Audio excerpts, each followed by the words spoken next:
दोस्तों, कार्तिक मास की कथा। कार्तिक माह में पवित्र नदी या जल से स्नान और कार्तिक मास की कथा का विशेष महत्व माना गया है। इस पूरे माह में कार्तिक स्नान और भगवान की आराधना की जाती है और कार्तिक मास की कथा सुनी जाती है। इससे सांसारिक पापों का नाश होता है और भगवान श्री हरि विष्णु की कृपा प्राप्त होती है। कार्तिक मास की कथा। एक नगर में एक ब्राह्मण और ब्राह्मणी रहते थे। वे रोजाना 7 कोस दूर गंगा यमुना स्नान करने जाते थे। इतनी दूर आने जाने से ब्राह्मणी थक जाती थी। तब ब्राह्मणी कहती थी कि हमारे एक बेटा होता तो कितना अच्छा रहता। बेटे की बहू आती तो हमें घर वापस जाने पर खाना बना हुआ मिलता और बहू घर का काम भी कर देती।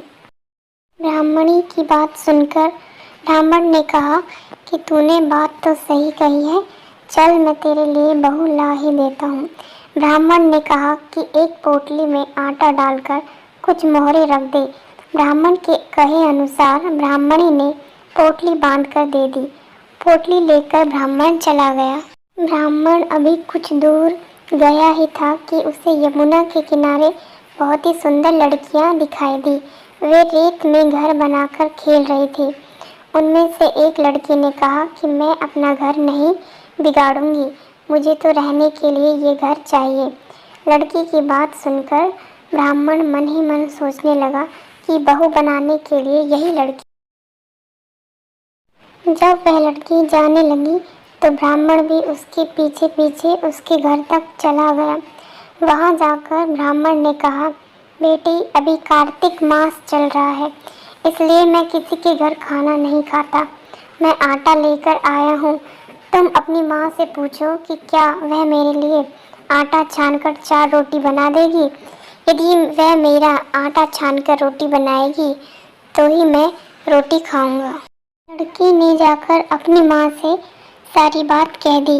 माँ ने कहा, ठीक है, जाकर बाबा से कह दे कि वह अपना आटा दे दे, मैं रोटी बना दूंगी। जब वह आटा छानने लगी तो आटे में से मोहरें निकली। वह सोचने लगी कि जिसके आटे में इतनी मोहरें हैं उसके घर में कितनी मोहरें होंगी।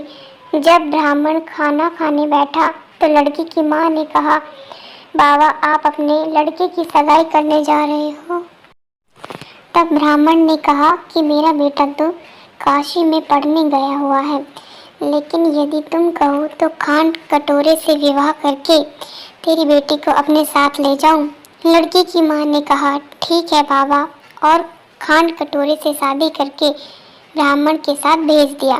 ब्राह्मण ने घर आकर कहा, रामू की माँ दरवाज़ा खोल कर देख, मैं तेरे लिए बहू लेकर आया हूँ। ब्राह्मणी बोली, दुनिया ताने मारती थी, अब आप भी मारने लगे।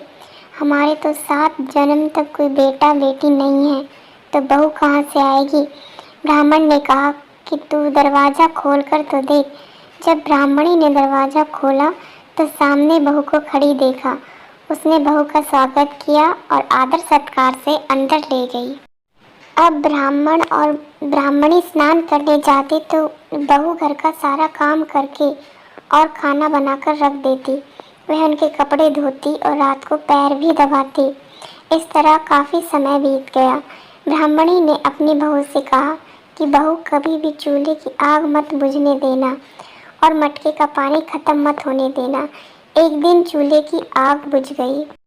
तब बहू भागी भागी अपनी पड़ोसन के पास गई और कहा कि मेरे चूल्हे की आग बुझ गई है, मुझे थोड़ी आग चाहिए। मेरे सास ससुर सुबह 4 बजे से गए हुए हैं, वह थके हारे आएंगे, इसलिए मुझे उनके लिए खाना बनाना है। तब पड़ोसन ने कहा कि तू तो बावली है, तुझे यह दोनों मिलकर पागल बना रहे हैं, इनके कोई बेटा नहीं है। बहू ने कहा, नहीं ऐसा मत बोलो, इनका बेटा तो बनारस काशी में पढ़ने गया हुआ है। तब पड़ोसन ने कहा कि यह तुझे झूठ बोल रहे कर लाए हैं, इनकी कोई बेटा नहीं है। अब बहू पड़ोसन की बातों में आ गई और कहने लगी कि अब आप ही बताओ कि मैं क्या करूं। तब पड़ोसन ने कहा कि करना क्या है, जब तुम्हारे सास ससुर आए तो जली फूकी रोटियां बनाकर देना और बिना नमक की दाल बनाकर देना। खीर की कड़छी दाल में और दाल की कड़छी खीर में डाल देना। वह पड़ोसन की सारी सीख लेकर घर आ गई। जब उसके सास ससुर घर आए तो उसने ना तो उनका आदर सत्कार किया, ना ही उनके कपड़े धोए। जब उसने सास ससुर को खाना दिया तो सास बोली, बहू आज यह रोटियां जली फूकी क्यों हैं और दाल भी अधूनी है। तब बहू ने पलटकर जवाब दिया कि एक दिन ऐसा खाना खा लोगे तो कुछ बिगड़ नहीं जाएगा तुम्हारा। सास ससुर को खरी खोटी सुनाकर वह फिर से पड़ोसन के पास गई और बोला कि अब आगे क्या करना है। पड़ोसन ने कहा कि अब तुम सातों कोठों की चाबी मांग लेना। अगले दिन जब भी स्नान करने के लिए जाने लगे तो बहू अड़ गई कि मुझे तो सातों कोठों की चाबी चाहिए। तब ससुर ने कहा कि इसे चाबी दे दो, आज नहीं तो कल इसे ही देनी है। तब सास ने बहू को चाबी दे दी। सास ससुर के जाने के बाद जब बहू ने दरवाजे खोले तो देखा कि किसी में अन्न भरा है, किसी में धन भरा है और किसी कोठे में बर्तन पड़े हैं। जब उसने सबसे ऊपर का सातवां कोठा खोला तो देखा कि शिवजी, पार्वती माता, गणेश जी, लक्ष्मी माता जी, पीपल पतवारी, कार्तिक के ठाकुर, राई, दामोदर, तुलसा जी का बिड़वा, गंगा, यमुना व 33 कोटि देवी देवता विराजमान हैं। वहीं पर एक लड़का चंदन की चौकी पर बैठा माला जप रहा है। यह सब देखकर उसने लड़के से पूछा कि तू कौन है। तब लड़का बोला कि मैं तेरा पति हूँ, अभी दरवाज़ा बंद कर दे, जब मेरे माता पिता आएंगे तब दरवाज़ा खोलना। यह सब देखकर बहू बहुत खुश हुई और 16 श्रृंगार कर सुंदर वस्त्र पहनकर अपने सास ससुर का इंतज़ार करने लगी। उसने अपने सास ससुर के लिए अच्छे अच्छे पकवान बनाए। जब उसके सास ससुर घर पर आए तो उसने उनका आदर सत्कार किया और प्रेम पूर्वक खाना खिलाया और पैर दबाने लगी। पैर दबाते दबाते बहू ने कहा कि माँ, आप इतनी दूर गंगा यमुना स्नान करने के लिए जाती हो तो आप थक जाती हो, इसलिए आप घर पर ही स्नान क्यों नहीं करती हो। यह सुन सास कहने लगी कि बेटी, गंगा यमुना घर पर तो नहीं बहती है। तब उसने कहा, हाँ माँ जी, बहती है, चलो मैं आप।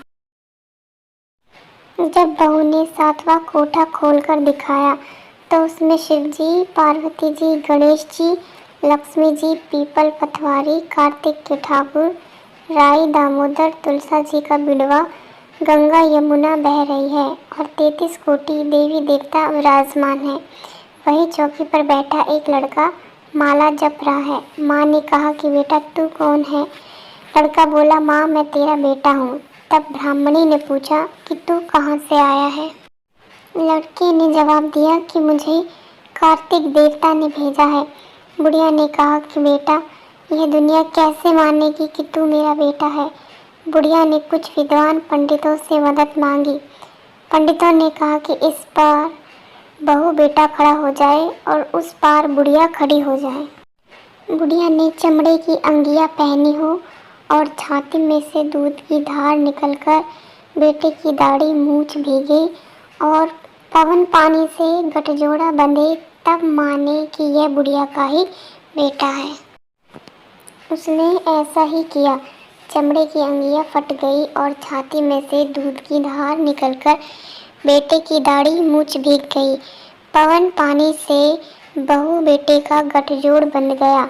यह सब देखकर ब्राह्मण और ब्राह्मणी की खुशी का ठिकाना ना रहा। हे कार्तिक के ठाकुर, जैसे ब्राह्मण ब्राह्मणी को बहू बेटा दिया वैसे सबको देना। कार्तिक मास की कथा कहने, सुनने और हुकारा भरने वाले सब पर कृपा करना। यह थी कार्तिक मास की कथा। हम आशा करते हैं कि आपको कार्तिक मास की कथा पसंद आई होगी। धन्यवाद दोस्तों। तो हमारे चैनल को सब्सक्राइब करना, वीडियो को लाइक कर देना।